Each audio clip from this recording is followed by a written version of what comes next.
Fabulous. All right, we'll get started. So, welcome everyone. Firstly, I'd like to acknowledge that I'm joining you on the land of the Bidjigal people, who are the traditional custodians of the land on which the Center for Social Impact's national office is based, and pay my deep respect to Bidjigal elders, past and present. I want to recognize the incredible history, the culture, the learnings, and spirituality of First Nations peoples, and extend my respect to any Aboriginal and/or Torres Strait Islander peoples on the call with us today. So thank you so much for joining us. I'm Armine Nalbandian. I'm the CEO of the Center for Social Impact, and I'm absolutely thrilled to have the opportunity to kick off our webinar on the Social Impact Leadership Australia, or what we call SILA program for short.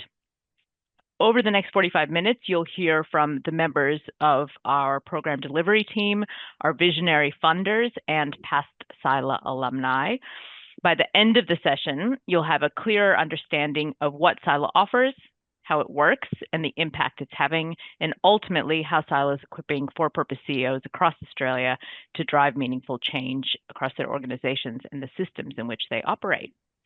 So for those of you who might not have heard of us, the Center for Social Impact, or CSI, is a collaboration between the business schools of 4 leading Australian universities, UNSW, UWA, Flinders, and Swinburne. Our purpose is to ignite positive, lasting social change for people and communities through education, research, and engagement. And to do that, we partner with individuals and organizations right across the social purpose sectors, not-for-profit, social enterprise, philanthropy, and also business and government. So as Australia's leader in social impact education, the Centre for Social Impact is so thrilled to design and deliver SILA, which is an evidence-based, world-class initiative that strengthens leadership capability and empowers CEOs to drive meaningful change across the for-purpose landscape. In 2025, after transforming the leadership journeys of almost 100 CEOs so far, SILA is returning back to New South Wales and ACT. So since 2021, SILA has been proudly funded by the Meyer Foundation, Sydney Meyer Fund, the Vincent Fairfax Family Foundation, and the Paul Ramsay Foundation. And this year, we are absolutely delighted to welcome a new funding partner, the Snow Foundation, who shares in SILA's vision to unlock the potential of Australia's for-purpose sector. Following SILA's overwhelming success, SILA is now headed back to New South Wales and ACT, and applications will open in just a few weeks on March 3rd.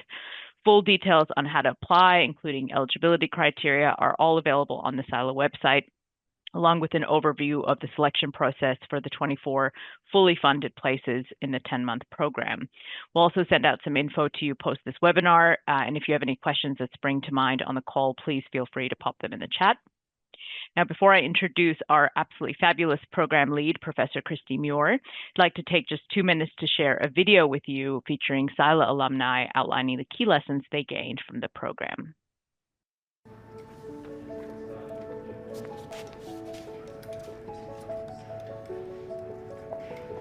It's like the movies. That's it.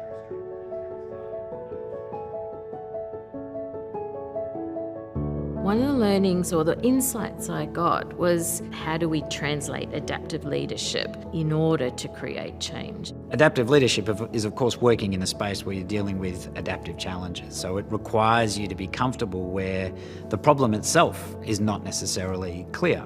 And it's that point you realise that leadership is not just about having all the answers, but being able to navigate a room and connect people in order to solve problems. For me, the most important lesson was the deep listening. Truly just stopping all your mind going and listening to someone and listening to what they were telling you in terms of making social impact. That's really, I think, really critical. The sabbatical for me was incredibly important in consolidating the learnings. And what I found was, when I was with people, I was a lot more present. I listened more deeply, and I was in service of what they needed rather than what I thought I had to tell them. It helped me be a lot more intentional and purposeful about my leadership. I think what I learned was I was probably my greatest barrier, like being hesitant to do something or not being bold enough. You can't be cautious all the time, because making social impact of that nature requires you to be a little bolder. When asked about my role as the CEO, before I started the SILA program, I'm not sure I really knew what that was, which is a great recipe for having you down in the weeds worrying about things you probably shouldn't be worried about. What I learned at SILA that really has changed my perspective on leadership is the idea of a CEO being responsible for direction, protection and order. Putting a name and a structure around that really helped me bring a different approach to leadership. It has to be seen as something of an experience, not a program. And I've been able to bring back some of the learnings to the team, and it's given us all a different way to think about leadership.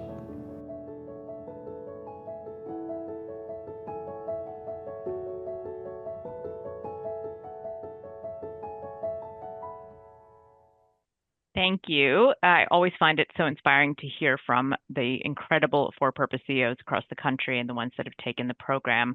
And as I said, you'll hear from two of our SILA alums later on the call. Now, I'd like to take the opportunity to introduce our wonderful program lead, Professor Christy Muir. So for those who don't know Christy yet, Christy is a professor of social policy at UNSW Sydney Business School. She's also the Paul Ramsay Foundation's chief executive and chair of Alan and Jill Gray Philanthropy Australasia. Christy has worked for more than 3 decades as a support worker, academic, collaborator, leader, funder, and board director with for-purpose organizations that enable people and communities to thrive. So Christy, a question for you. Why does SILA matter to you, and what outcomes can participants expect? Thanks, Amine, and fabulous to be here. I will get to your question in a second. Let me first acknowledge that I'm on beautiful Gadigal country.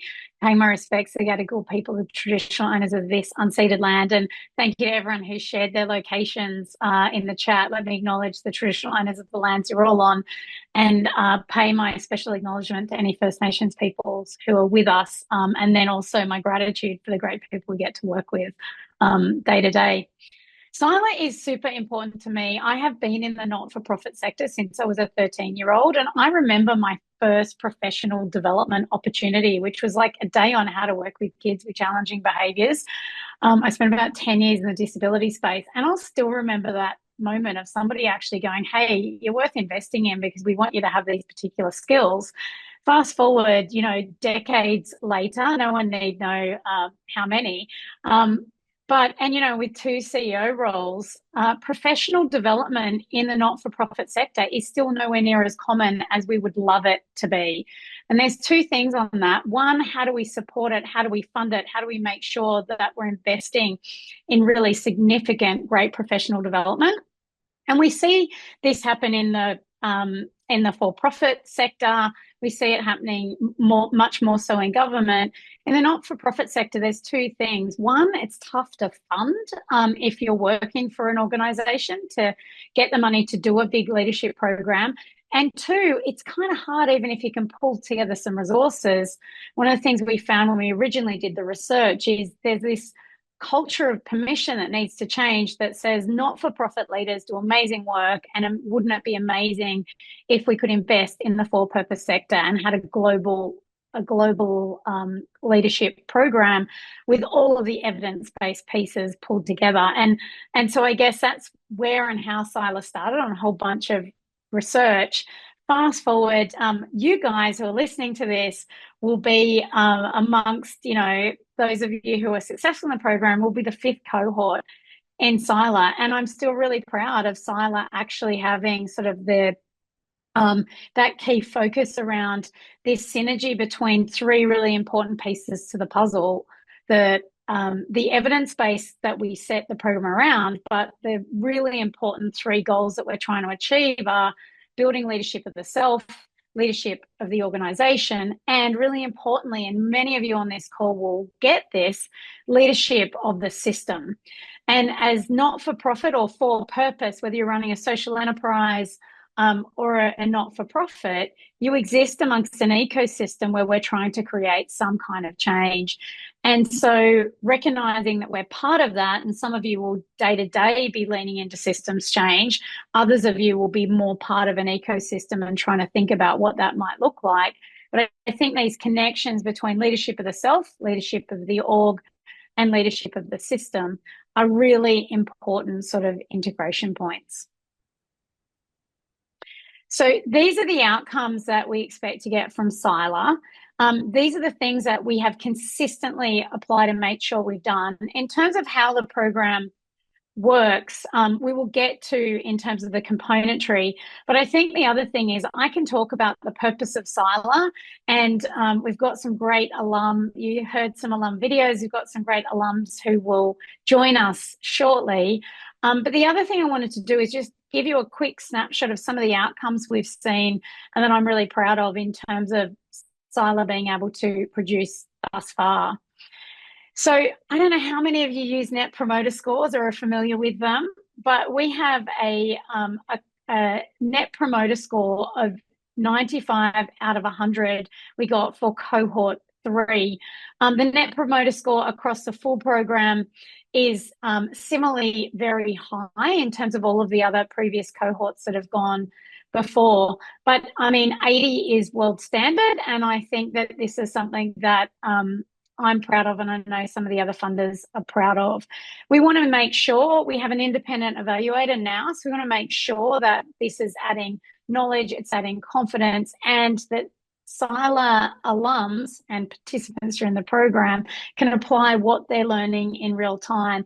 And so you can see some of these other, we've just given you a short snapshot of some of the big numbers around, you know, everyone in Cohort 3 agreeing that they have clear ideas about how they can use their skills and knowledge gained from SILA, the difference that SILA is making, and also what that then means for how they can shift in terms of their roles from a organizational perspective, and then also in the ecosystem, which is really important.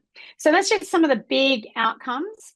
In terms of the application process, we are I'm just going to give you a snapshot of these. Everything will be available on the website. We'll throw a link in the chat, but it's really important to know that you're available, not just for the application process, but also that you can commit to the retreat dates. So SILA is a all-in program. It's incredibly intensive. It's incredibly evidence-based, but it's intensive for the purpose of getting really great outcomes for individual leaders, for organizations, and for the system more broadly. So you can see there the dates. Applications are going to open on the 3rd of March. Have a bit of time for that. We can give all sorts of supports if you need them around the application process. And we will have a welcome call, and you need to be available for that Retreat 1, Retreat 2, and Retreat 3 date. The sabbatical is also a requirement of being able to participate in the program, and we provide some wraparounds around that. We have had some participants that have been like, I don't want to do sabbatical, but sabbatical ends up being one of the most valuable components of the program. It is also something that is deeply evidence-based, and we put a lot of wraparound supports around helping to enable sabbatical to be effective for the individual leaders and the organizations. So this particular cohort, some of you might be listening in from other states or territories because you're interested to learn more about SILA. Welcome. Great to have you here. This particular cohort, we're up to Cohort 5 that we're recruiting for, and this is back to New South Wales and ACT. And you can read more on our website around those requirements of the eligibility processes. And again, we have Lisa who can help support you, but we'll also put some more details there for you in the chat. The other thing I want to say that's really important part of SILA is we have what we're calling we call it a diversity funding pot. But it basically means if any of you are online and you're worried about getting to a retreat and you're a single parent, you have caring responsibilities, and you're not sure how you would manage three-day retreats across a program over a 10-month period, we have a pot of money that can help pay for things that people need that will get them there. And people have used it for bringing a young child and hiring a nanny, for bringing in a teenager that's doing schooling online, all sorts of different things that people need to make sure that they can be part of the program. So that is also another really important piece of the puzzle. And the other thing is, if you're living in a remote or rural regional part of New South Wales, then we will also make sure that we cover the additional costs that you have in terms of your travel and transport to be an active part of the program. I think that's probably enough. We want to create lots of time to have discussions with some alum. I also wanted to introduce Jenny, one of the funders. I'm here with my CSI hat on as a facilitator of the program, and I want to introduce Jenny Wheatley, who's one of our fabulous founding partners. And Jenny was here from the very early days when SILA wasn't even a thing. We just had a twinkle in our eye about leadership development in the sector, and we wanted to look into the evidence and develop this program. So welcome, Jenny. Hi, Christy. How are you going? It's lovely to see everybody, and I see a few familiar names and faces. Thanks so much for joining us. It's been so great to have you alongside this journey from the very beginning, Jenny. And I wondered if you could just kick us off with, why VFFF decided to be part of SILA and I guess to continue to invest in SILA over a number of years. And if you can talk about that component of it and how important the collaboration with the other funders might be. Absolutely, Christy. Look, VFFF really believes that leadership capability is just the most important indicator of a success of an organisation. And we believe that's the case whether you work in government or a for-profit organisation or indeed a for-purpose organisation. And so the most impactful organisations that we've found have well-supported leaders who have access to training specifically designed for them, and also leaders that have networks. So those things are really well-supported leaders, training and networks, and SILA provides all of those. So it's very kind of you, but you facilitated an absolutely brilliant curriculum that all of the partners thought was terrific because it engaged with each of the things that we saw as key leadership components. We also... Yeah, nice. Sorry. No, not at all. You're right. No, keep going. And so, there is no shortage of leadership programs for those of us who are working in a corporate environment. I think if I get asked to do another personality test, I might not do that. But there's certainly plenty of opportunities I had in my former life to do training. But what we really noticed was that for purpose leaders, there are few opportunities for training. And I think you've touched on this, which is that quite often the training budget is very lean, if it exists at all, and CEOs and leaders of not-for-profit organisations will actually prioritise their team's training over their own. So I think I can see a few nods, which is great. So I think we see SILA as a great opportunity for the CEOs to prioritise themselves with no cost to the organisation and, in fact, benefits to the organisation. So VFFF also believes in the power of capacity building funding, and SILA does both the leadership and the capacity building for those organisations. It's an evidence-based program and it's specifically designed for not-for-profit organisations. So it ticked all the boxes for us, and the additional funding came about because we just see it as an exceptional return on our investment. We hear so many good stories from SILA participants. I think there's 100 of them now who have really gained from the program. And that's what VFFF wants to do, back really great leaders. Yeah, fab.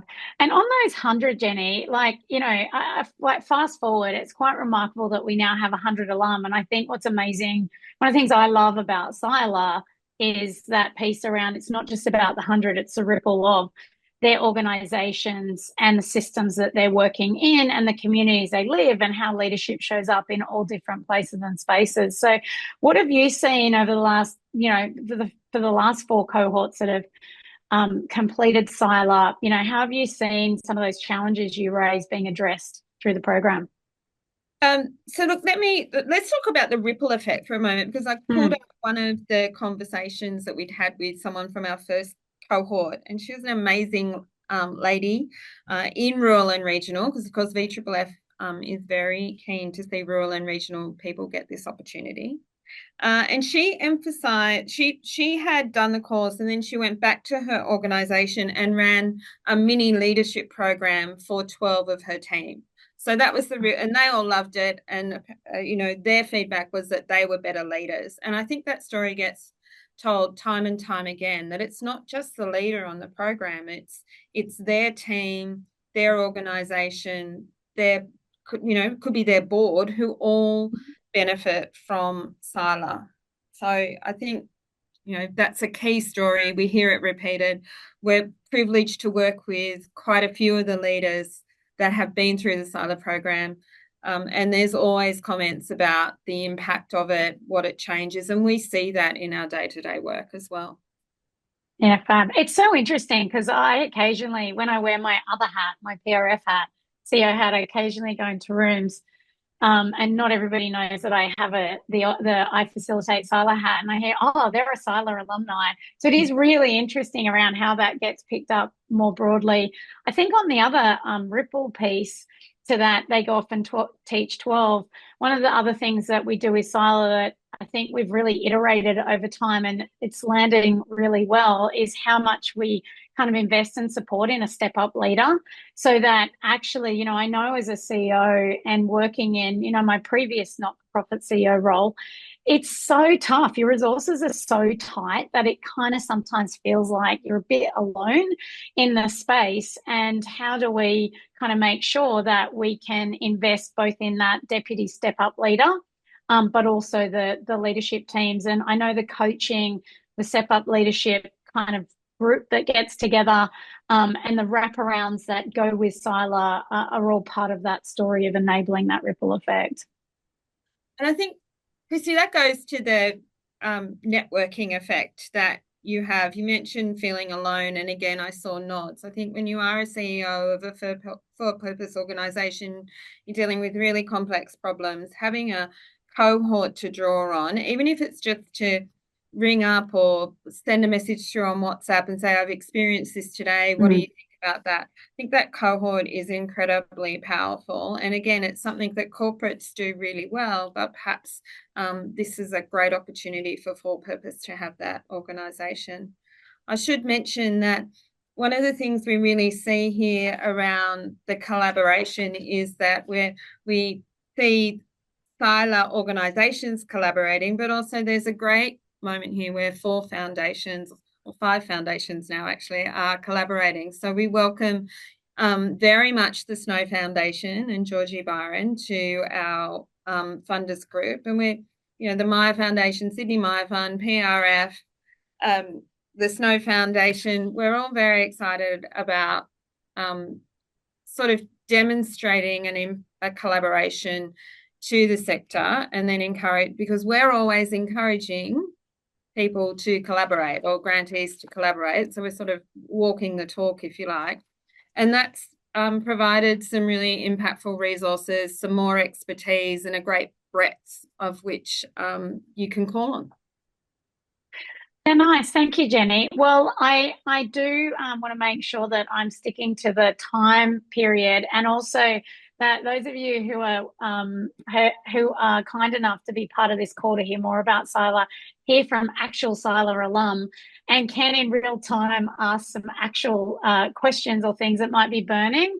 And there is great benefit from hearing from people who've been part of the program. So we're welcoming, thank you, Jenny, and it's great to work with you and the other collaborators.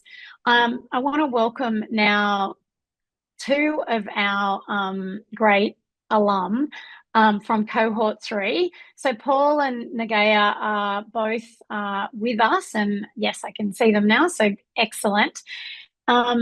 Paul is the CEO of the Stephen Michael Foundation. He's based in Western Australia, and his organisation is focused on supporting at-risk and disengaged young people who reside in communities that haven't otherwise been thriving. And Nagaya is the CEO of Results International Australia. It's a global health advocacy organisation. Nagaya has 20 years of human rights experience and is a Rotary World Peace Fellow, which I just didn't know about. Nagaya, you kept that one secret from me when we were on the program together. But welcome, Paul and Nagaya. Really great to have you here. Great to be Thank you. here, Christy. Great to be here. Thank you. So if now that you know what this is like from applying, probably appearing, coming onto one of these webinars to the application process through to the end of the program, what would you tell, and I don't mind who kicks us off, what would you tell one of these applicants that's considering applying to the program? What do they need to hear right now, do you think? Go, Paul. Yeah, pretty easy. Go for it. So I know when I was sitting on the other end, I said, oh, this program looks amazing, but I was thinking, oh, I'm probably too busy, probably not going to have the time. I've got too much going on. And I kind of did half the application and then I stopped.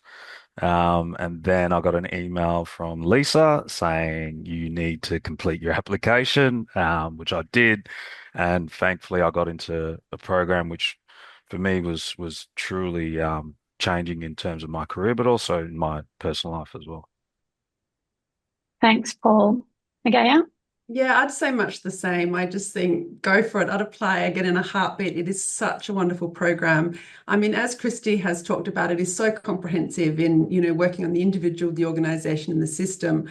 But it's also, I think, a very generous program. So you're really nurtured and sustained through the program at the same time as being pushed to be your very best. So yeah, I cannot recommend it highly enough. Thanks. I mean, neither of you said this, and I'm not suggesting either of you felt like this, but the other one we've heard from a number of alums and conversations I've had during particularly that first retreat, it's like, oh my God, I wasn't going to press submit on the application because I didn't think I'd get in. And so I think that thing about you can't know, back yourself and go for it is also important messaging. Let's get to some more specifics around the program. I mean, Nagaya, you just referred to self-org system. Do you want to kick us off with, how has the program affected you? Can you describe what kind of, impacts it had on you? And you can pick up any of the componentry. Yeah, I mean, I think I work in international aid and development, and our operating environment, as I think everyone knows, is becoming more complex and more challenging. We're seeing the impacts of climate change. We're seeing, of course, democratic decline. We're seeing a shakeup of the whole international rules-based order. And what that means essentially is the whole, SDGs, the Sustainable Development Goals, are at risk. We're going backwards by decades. So I think this kind of global complex operating environment, but combined with things that are more kind of domestically focused around, an increasingly competitive funding environment, particularly in the international development space, there's not a huge amount of philanthropists that support our work. And I think it just meant I reflected on the fact that we really need to sharpen our tools. How do we make sure that at an individual level, at an organizational level, and at a systems level, that we are fit for purpose and we're really well equipped to meet the challenges of this moment. I think it's more important than ever before because, of course, our mission is central. The impact we're trying to achieve in the world is so important, but it's becoming an increasingly complex, challenging operating environment. The other point I would just make, Christy, it was interesting you used the word confidence and the fact that it gives participants confidence. The word that I keep coming back to is galvanizing. And again, for me personally, I found the whole program, because it was so comprehensive and so supportive, but it also pushed us. I've come out feeling really galvanized. And again, when we look around the world and look at the threats and the challenges that we're facing, I feel like we need leaders that are galvanized, that are strong, that are highly capable. We know, of course, that, some people talk about leadership being, difficult, lonely. I guess I've come out of this program with now 23 amazing CEO colleagues. So we've got this fabulous network. We've got a learning circle. We've also got, some of the best leadership literature available from around the world. I mean, Christy and Robbie look right around the world to get the very best literature and leadership frameworks. So it just means, again, that you kind of can go into any situation feeling really able and, as I say, galvanized.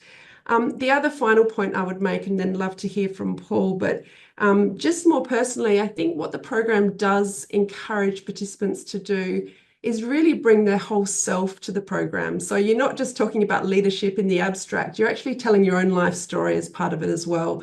And what that means is it can be a bit of a rumble. You know, you're looking at what have been some of the hurdles that have stopped me in the past, or what is it that I'm struggling with to be the very best I can be. So it can be a process that's very holistic and it goes deep, but as a result, you come out so much more stronger and richer from the experience. So again, it's, for me personally, it's been a fabulous opportunity. But over to you, Paul. Well, I think you summed it up brilliantly. I think for myself, as you touched on, Nagaya, just the experience from an individual perspective, looking at the organization that I work for, and the system that I work in as well. It was really challenging, for myself to let go of a few things. I think it's kind of been touched on that, particularly in a not-for-profit sector, we often don't have a lot of funds. We don't have a lot of support. We're spinning many plates at the same time. A lot of the system is set up for us to actually compete against other organizations for funding, because of limited resources rather than actually collaborating. So to actually explore that and dive into that was really, really interesting. From an organizational level, again, one of the hesitations was what happens when I'm gone. But that's a conversation I think a lot of us as CEOs and leaders go through, is that we carry so much, we often struggle to delegate. And the idea of me stepping out of the business for 12 plus weeks was pretty daunting for myself, but certainly for my board. And then looking at who's actually going to step up. But what it actually identified is the risk of not actually trialing that. And this was an opportunity to actually see what it looks like when I'm not there. And it was great for the whole business to actually step up, and when I came back, found that not only stepped up but continued to step up. And that was brilliant for something I really didn't expect to happen. But yeah, again, the probably one of the strongest components is the networks, that you do build. I've done leadership programs before, but it's rare you're sitting in a room with other CEOs from the not-for-profit sector who are going through the same thing that you're going through. So yeah, I couldn't recommend the program enough. Thanks, Paul and Nagaya, and I promise we didn't bribe them with any of these responses in terms of the impact of the program. And Paul, thanks for bringing up the sabbatical, because I do know that is one of the things that people worry about. And so I want to open this up so everybody can ask questions. And if you've got anything more specific about the sabbatical, please start putting it into the chat. It'd be great to field some questions from those of you who are interested in SILA, applying for SILA, that Paul and Nagaya can answer for you. I wonder whether, in terms of that, sorry, I'm just looking at the chat, and maybe I wonder, Nagaya, whether you want to say something about the sabbatical as well, and that fear, or how you managed it, in terms of, how you managed it with the board, or what you're worried about, or what helped you during that process. I got to say, Christy, unlike a lot of other participants, I was the opposite. I couldn't wait for sabbatical, and I was not fearful. And I said, "See you later. Good luck." So, I had a very wonderful step up leader, and I almost wish she was here to tell her story as well, because it's been absolutely transformational for her. I've just seen her flourish. She has been exceptional. So the organisation was left in very safe hands. The board was supportive. It was a bit of a journey with the board, I think, to kind of help them understand just what an incredible opportunity this is. But once they had that opportunity, they were on board 100%. But just to say, I think, sabbatical, people use it for different reasons. And again, as Christy was saying, so much of this program has been shaped around evidence. And part of the evidence was that CEOs are burnt out and they need a break. And if we're going to sustain CEOs, we need to give them a chance to step back and rest. So for well-being purposes, the sabbatical was wonderful. But what I would also say is that we rarely get an opportunity to think strategically and in a high-level way. And what the program talks about, being on the balcony, we're so consumed by the everyday, by meetings, by endless emails. And I just found the SILA sabbatical process such an extraordinary opportunity to stand right back and actually meaningfully think about impact. So in my space, that's about global poverty. So how are we actually addressing global poverty? And is our model the best one to be addressing global poverty? And I started thinking and reading and connecting with people around the world and having conversations that I would never have been able to have if I was just doing the day-to-day of the job. So on so many levels, I found the sabbatical wonderful. And I think my step up leader would say the same thing. It's been absolutely transformational for her. Thanks, Christy. Nice. Thanks, Nagaya. Paul, did you want to add anything to that? Or do you want me to go to a different question? How did you use your sabbatical as the other one that's come up? So do you want to just talk about that, Paul? Yeah. So going right back to the start, the red flag for the board was who's paying for all of this when you're gone. So when I explained that there is funding that goes towards me being away, but also to support the step up leader, who takes on additional roles, that was a big, I guess, tick for the board. I chose to go overseas, because for me personally, I knew that if I stayed, I'm in Perth, if I stayed in Perth, that I would be tempted to look at emails, phone calls, all the rest, and slowly slip back into work. So I said, you know what, I'm going overseas. I won't be back for 10 to 12 weeks. I thought it would take me a while to switch off. I think day two, I completely switched off. And, it wasn't for another 6 or 7 weeks before I even thought about work, which I guess sort of showed how much I needed that time off. Because other holidays are generally 2 weeks thereabouts. You find yourself doing emails, all that. So for me, it was a great experience. Nice. Thanks, Paul. And different people do different things with their sabbatical. We do have, as Paul and Nagaya referred to, there are various support mechanisms around the sabbatical. So we have toolkits, we have the coaching support, we have conversations about what might you do. The sabbatical is like it's a tailored sabbatical, but it's tailored by you and your coach and what you might need.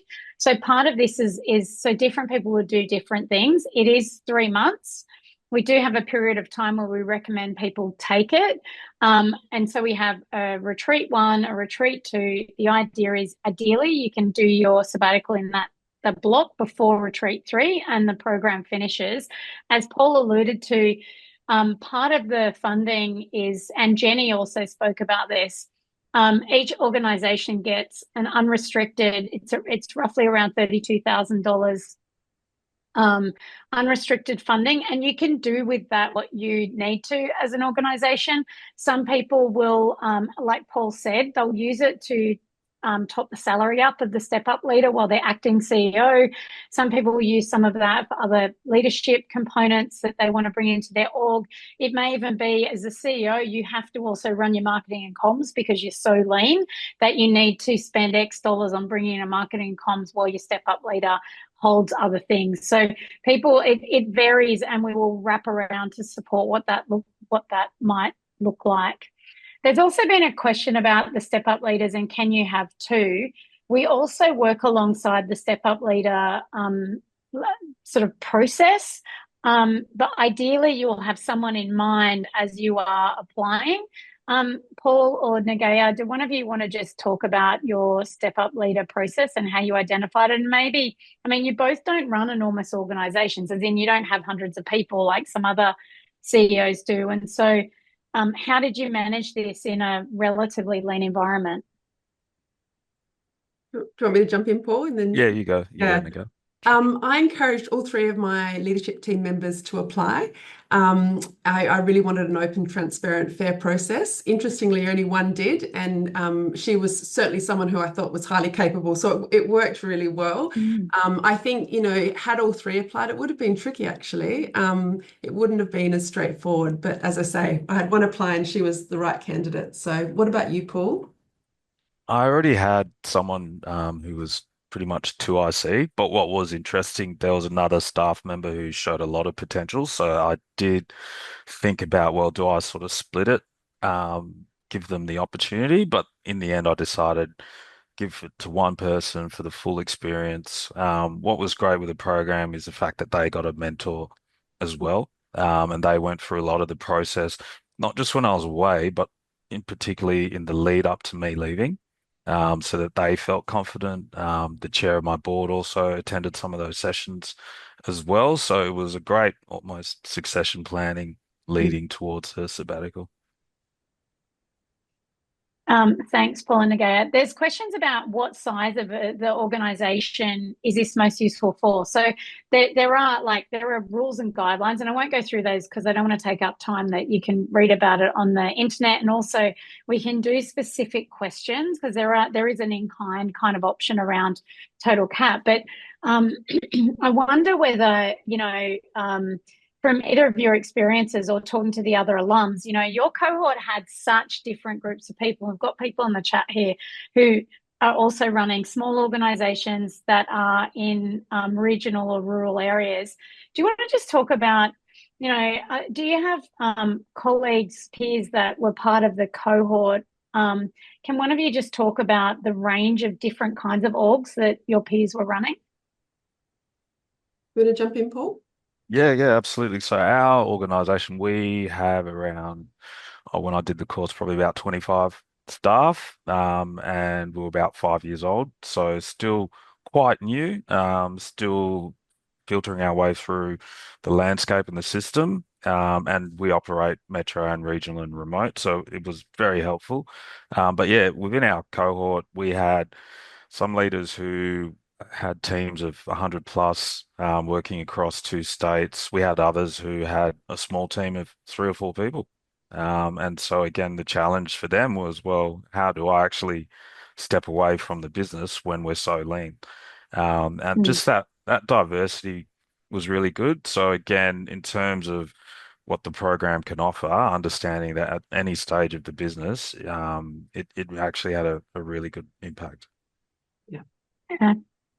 Thanks, Paul. I need to wrap in a minute. What is one parting thought that each of you have for the folks online? Nagaya? Oh, I just say go for it. It is, life-changing. And as I say, we need strong leaders at the moment because the challenges are enormous. So if you're interested, I can't recommend it highly enough. Paul? Yeah, absolutely. Go for it. The learning you get for yourself, but also across organizations, the networks you build. I couldn't recommend it highly enough. Thanks, guys. So we'll make sure that any question that's posted in the chat we pick up and get back to you individually, or we add to our FAQs online. So we will follow up. Thank you, Paul and Nagaya, for being fabulous. People to work alongside during the SILA program, and for the work that you do contributing to social change in the sectors that you're in. We will make sure this is available online. There are plenty of other resources you can look at. There are some more videos of alum. Just one other question that probably isn't in the FAQs. On the sabbatical, there is no assignment, but we do a piece of work. So you capture yourself before you leave for sabbatical, and then just do some brief reflections post. But it isn't about having a particular test. It's not about having a particular study leave. It's not about anything that has to be particularly focused. Look, thank you everyone for being here. I want us to keep to our promised time. I appreciate the funders. Let me acknowledge Armine and the CSI team that sit behind all of the other work that happens to make this a fabulous experience. And I really appreciate all of your interest here. Jenny, thank you for joining me as representing the funders. And Paul and Nagaya, thank you again. It's a joy to see you both again and have your input. Thanks everyone for being here. I look forward to seeing your applications. Thanks so much, Christy. Thanks, everyone.